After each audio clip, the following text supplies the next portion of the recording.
IV Part 1 and 2 is my favorite history. It's 2 plays, but it deals with one story, essentially the coming of age of Prince Hal, who will be King Henry V. As the play starts, we meet Henry IV, Hal's father. He has recently become king by stealing the throne from Richard II. Some of the people that helped him steal the throne from Richard II now decide that they want more. They start to gather together a rebellion to move against King Henry. While this is happening, Henry's son, Hal, is at the local tavern with Falstaff, one of Shakespeare's greatest comic creations. As the rebellion becomes more and more serious, Hal is asked by his father to come home and participate in the battle. Hotspur is sort of leading the rebellion, and Hotspur is sort of the everything Hal is not. They have a fight at the conclusion of Part 1, which Hal, of course, wins, and we think that the rebellion has been put to an end. We learn very quickly at the top of Henry IV Part 2 that it's not, that it's going to continue. The next wave of the rebellion happens. Hal's still goofing off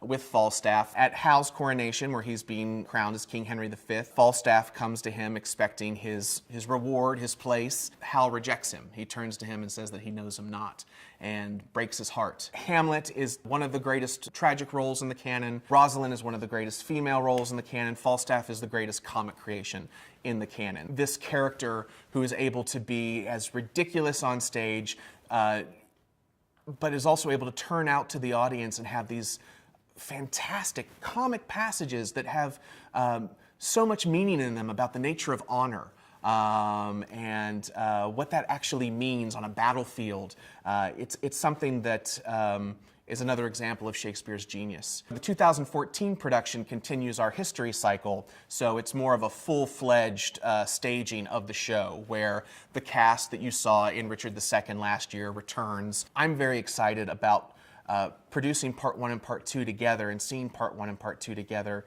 is to spend the entire evening with Hal and Falstaff and see how much they do enjoy each other's company, how strong that relationship is, and then to see him turn his back on him at the end.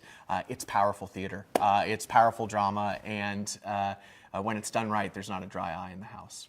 To be able to see it right after Richard II, so that you actually understand what everybody's talking about when they're discussing what Henry IV has done wrong, and to know that you're going to then see Hal as King Henry V the following season. I think that's a very rare opportunity for an audience to have, and I think it's going to be unforgettable.